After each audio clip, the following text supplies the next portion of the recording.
awana kutu bana na bongo bino témoignage à Davina en internet boyo défendre on peut défendre en internet papa qui est sa propre fille que aux amona na ngati face à face yo fali kutu to mona bana basali mabe bakoti na mama na bango tina suka noko mundi kete wada majeur donc fanda tongo zo ko se conseiller de quoi muto kufa fanda aibi kazo supporter bana ba video ezali soka bia samba na leta to ba video ba anniversaire ba keina ben bino votre fille bola sanga mona nini ya fali o basala ne émission liboso portail ya fali azati mais bino juvenal kibala sala émission na portail ya lupango ya papa ya bino po ayamba mona wana ayoko senga mbonga minerval basombele ka simple Gino simple Gino basene émission mwana ya nzala mwana yo ba déverger na ba bureau papa mwana akomi na Turquie aboti abanji kolinga ba n'importe qui tia se retrouver na poto na mbonga tata boloba tika boloba bo ba courager comment mwana na omoko longoli lambo bino bomona da fallait longoli lamba tiki tosini ya loko convalier fois tout avec S à la fin. Orchestre ba illettré bana likolo tina mutasuka ba illettré tina trésor congolais zaki na orchestre na ti papa bino zo koma die voix tout avec S à la fin yo trésor congolais zalaka wapi bozalaka wapi bino bazoba mono na moite orchestre ba illettré komona maka uzi illettré papa ba pauvre alexaka bana ne ba bébé alexaka ba zemi akena kokunda bana ka yena patron na cercle ya muke yo yakunda ka bana na succès nini babiso bajali biso to boye ba mabala msusu abala kate tina na vana nga no kena ko bala mutu mobo ya tina te alinga kota na makamune ano chimukie asomenga lopango te voiture te na bongi na ngati na ke kondima makamuna yo mokutu ana na lopango te na kendima makamuna ndeni no kendima makamuna ne ba maka uzi bondi ba makamo boye bo limité en fait maka uzi bimisela nga bana na yo de bana ba mission so bimaka maka uzi papika kol bobala linda te bon keno tana pacha balakisa bana bangoti elenge mbongo eza bana baliati maka uzi ba mission nyoso bakana bana bangoti lakisa biso bana na yo ke dimanche osokoli bana na yo obimisi bango na mwasi na o eza te maka uzi o travailler na perte bo bato bopesa ba témoignage lobby maka uzi o travailler na perte wana bana te okaba bana papa ba pauvre bana balela kona buto inye na litoi osali basi boy non seulement ça bango sexe ba okapasi zemi 9 mois aleke na ngoka po yo lingo za marka uzo sa nini tu as quoi quand yo ko fingira batu na TV tu as quoi au finga batu tu es sale et ata banti valera fali ba lekio Alexis wecha lekio osa nani yo marka uzo sale garçon munoko bisa sola munoko yo osa nani papa ba pauvre kisi makasi bokasi boko fali na kisi fali za élu de Dieu. Toute autorité vient de Dieu. Je sais pas pour na kisi mais bino nyoso bolonga yi. Mais ko eza aza élu de Dieu. Ata bo sangani boko kete parce que na mboka no so mukonja zalaka. So mukonja na longe moko fa remplacer boza ba nani yo. Okeso mo balobela kama kamba fali. Abi misa lettre ou pas. Et talibino comment tout de fallait za actualité orchestre na bino boka sonité tout de fallait za actualité orchestre na bido. Et ça kanini boke États-Unis biso tolobela yango mais bilo bo lobela ba arena biso to beti triple arena o bilo boko kate papa bino bengisa Yusundura yo beti conseil ayembele lipanda yo maka uzi bo beta conseil na kisa bo bengisa papa Yusundura ayo yembele no lipanda indépendance chacha tozu munoro kwa tilapia munoro kwa muto mbela shimboki o lipanda chacha misika bongo zala kaka misika voine zala kaka loka ba oyemba na catholique bino misika ne zala kaka misika kala ya papa la biso de Souza ya mama Lage musique à kala yo yo ngana koma koyemba musique zalasoma ngana koma koyemba na yemba na mina voix na yemba musique ni yo laksanga ero musique madame sœur on motema bela façon wa yo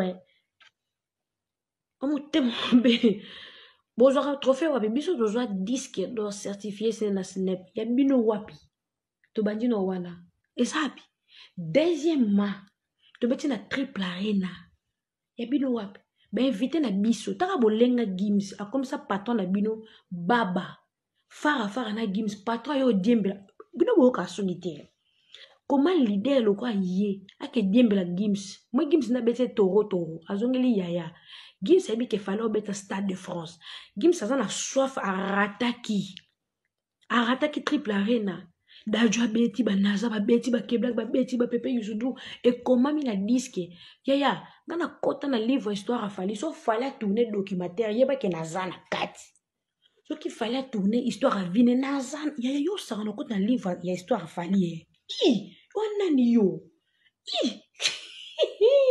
yaya na kota na histoire ya fali muto amona Obama amona Barack Obama muto amona ba prince muto azaki na président Macron muto abeta na Arkeli numéro 1 champion d'Afrique muto abeti triple arena l'espace à 3 semaines fallait le barreau tous les démontres et qui n'a pas $1 million vous comprenez une affaire de 700-800 000 $. Le truc qui n'a pas 1 million vous qui a troublé muto et n'a changé ba donné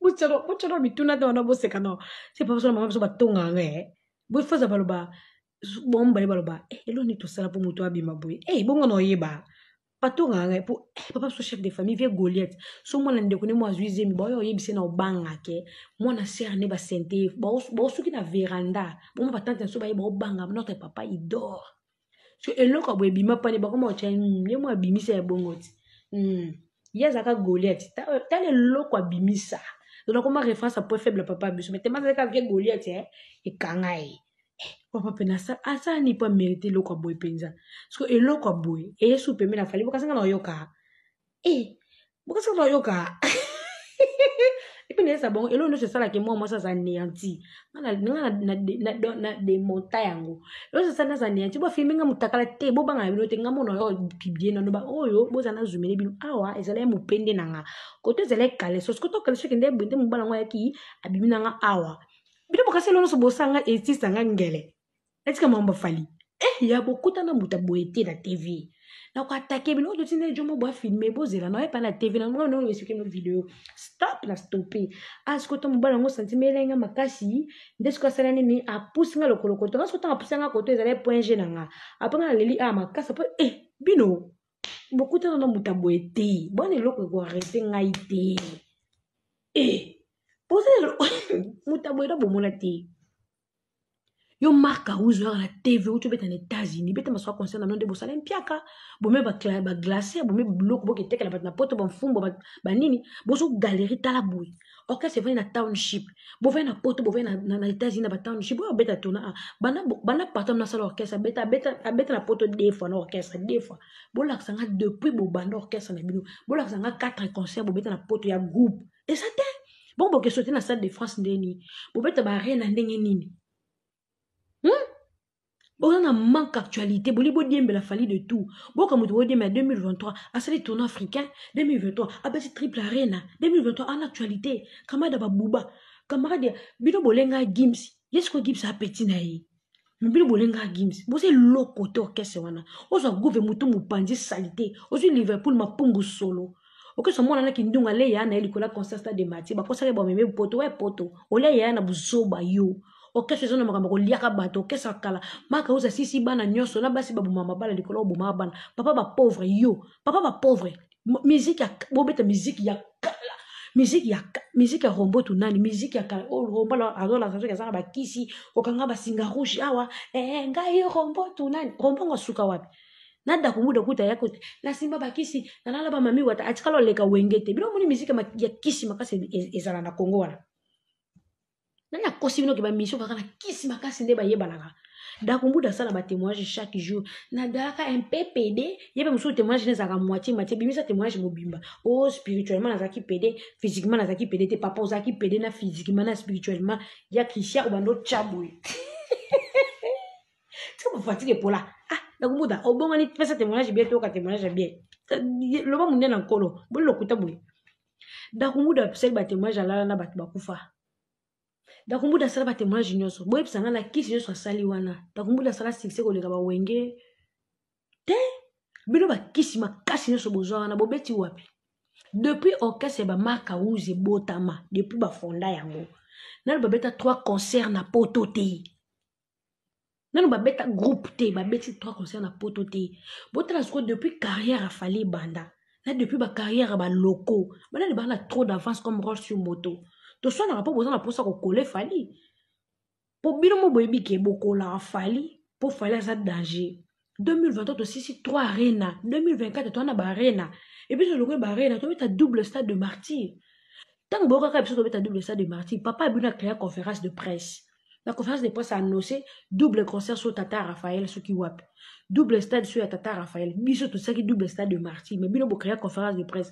Malheureusement ma comme bo lo barabo so bo respecter calendrier te pour ça bino mo bo ça la ba production na bino. Mbongo ya no muke, chantier no bo si ça ba chambre te. Ndaka bo vo chambre.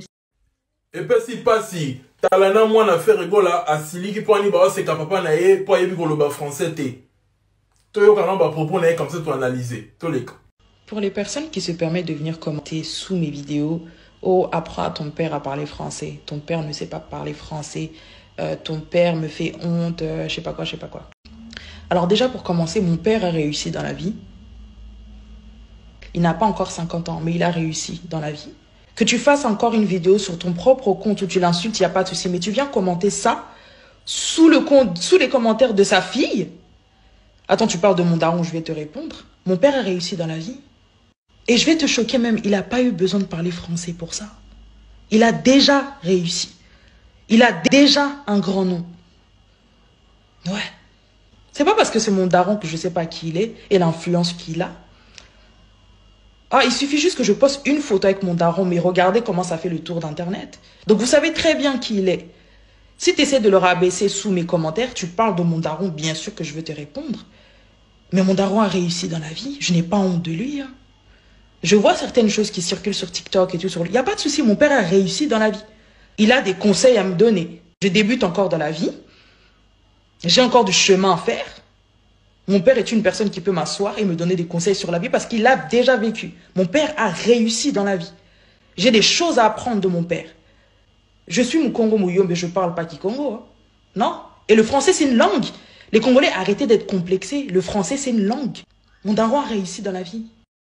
Talana la pauvre, ayebite po ani bachola, papa na ye po ani ni ayebi koloba français te. Avant la raison sur toute la ligne en lobby parce que français est la langue comme toutes les autres langues, mais faut regarder que son monde ayebi koloba français et là qui ça que à l'équipe na bande de l'école. Donc ils ont important la langue morte ou négligée parce que tous allons colonisé par belge. Bon, to yebi koloba français et la langue morte oyo, et la langue officielle. Il faut regarder koloba un mot.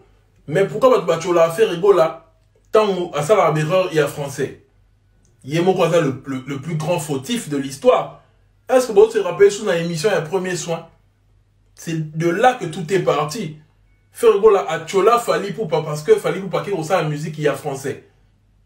D'un côté, il a dit que il y a reçoit la mieux et de l'autre côté, il a dit que il y a reçoit la net il Fally Théa qui ne reçoit la musique il y a français.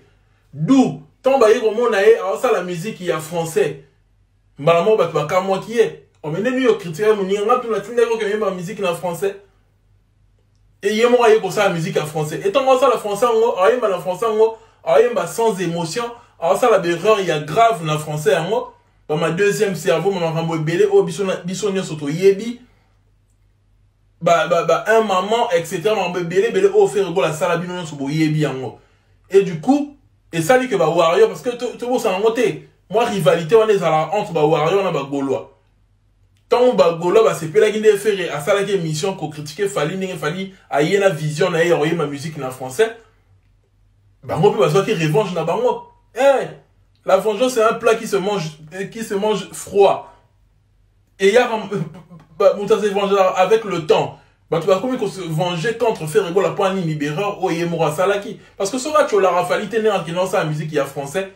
Moutalinga tu la fait été n'enga la musique na azuza n'enga ça berreur né en français parce que to yebi que là bato musu ba critique à faire ba yebi na on peut ko le ba français té mais eza que faire rigoler yemo à ça à la base ya marmunyoso à critiquer vision ya muninga or que vision Fally c'était une vision très très importante comme ça la musique urbaine bien comme ça la musique ouverte et c'est un ko yema na français té to yebi papa ba ça la musique ayemba ba Marie à Valence ayemba en français té mais ça sa sonorité mususu ça là que à exporter musique naïe. Mais langue ils sont toujours important.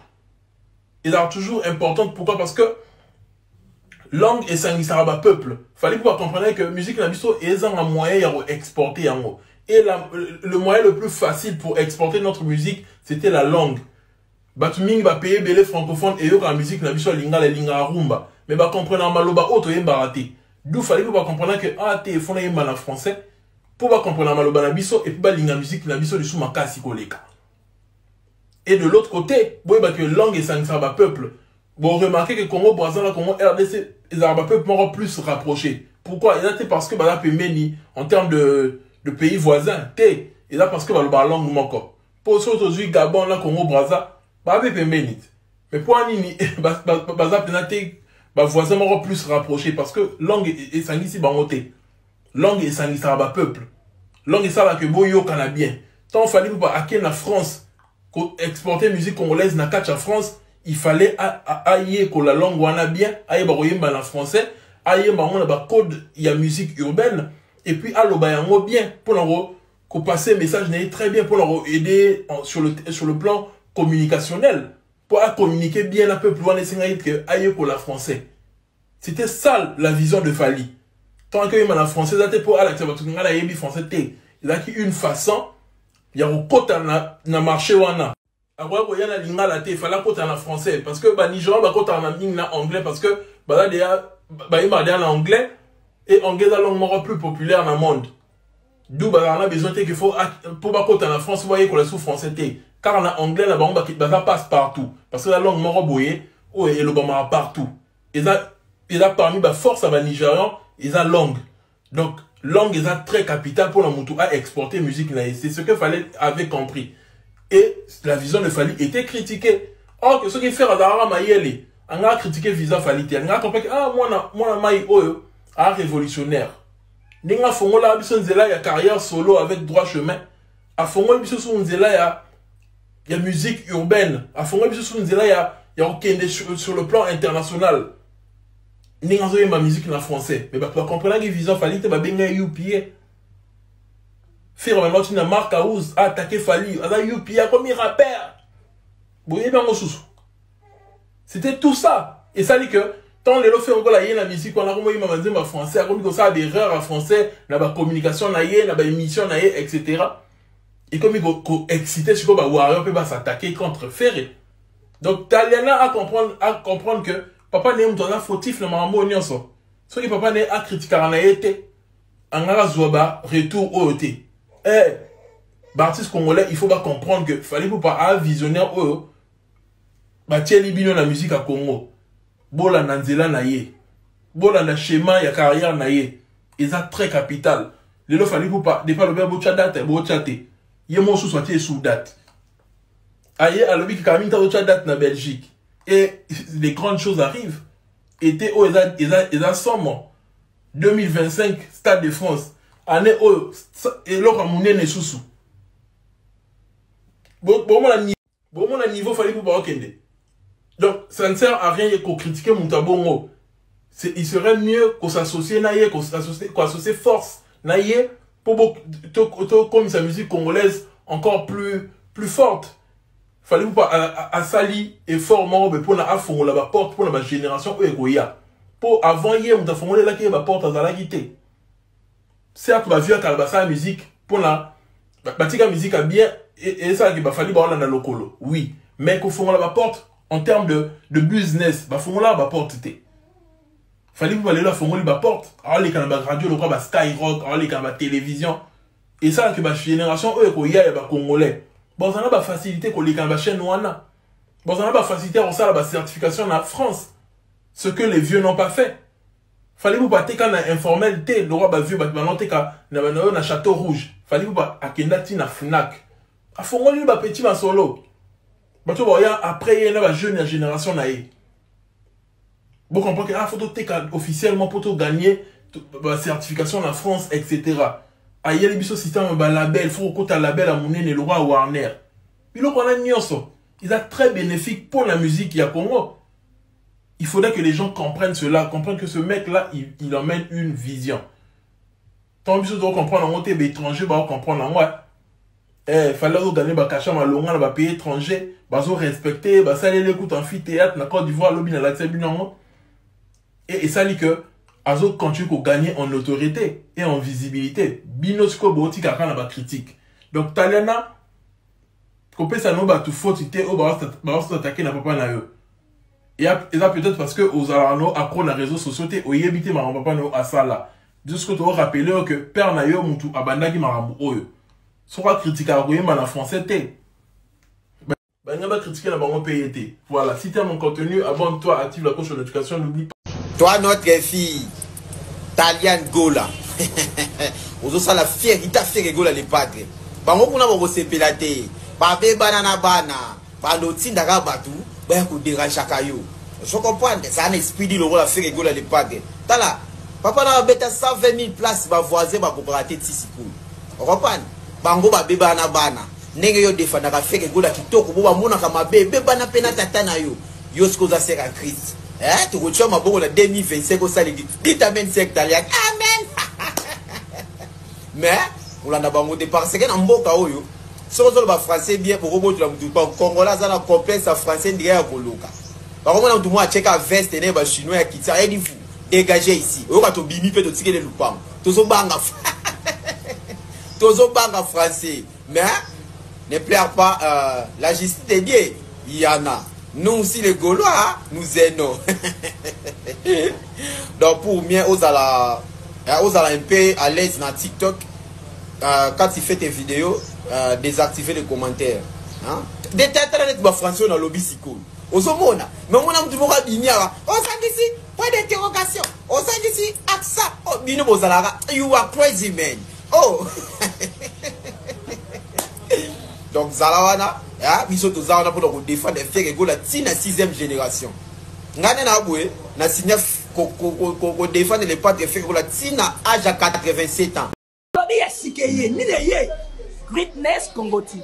Greatness Congo TV, abonnez-vous massivement. Greatness Congo TV. Greatness Congo TV. Greatness Congo TV is a channel. Greatness Congo TV. Otunangani, ma copine au moins quand on s'abonne dans notre temps Georges. Akaba Timukenda. Akocha comme tu n'as pas ta chambre té. Na quand on se distrait dans notre tolinga té. Greatness Congo TV. Ma gang ma film de la réalité. Comédie à vie de loin. S'abonner massivement na. Bobby, abonnez-vous massivement parce que vous avez décidé. Greatness Congo TV. Est-ce anglais ou English for you? Je ne sais pas. Oh, tout ce qu'on a le roi rouge, ting ting, de s'abonner là. Greatness Congo TV. Greatness Congo TV. Suprême. Yonde makam. Bon, mon abagad. Pas film, pas émission. Biloka Bousoba. Na biloka bien. Kana Greatness Congo TV. Veuillez vous abonner massivement au compte na YouTube. Vous mettez Greatness Congo TV. Au moment à droite, va comme en anglais souscrire. La français va commencer à s'abonner. Depuis que nous sommes s'abonner. Greatness Congo TV. Greatness Congo TV. Nathan aéroport. Pour nous, tu voyages comment tu pars où? En Angleterre. Quoi? Est-ce que Miss Greatness Congo TV. Abonnez-vous massivement.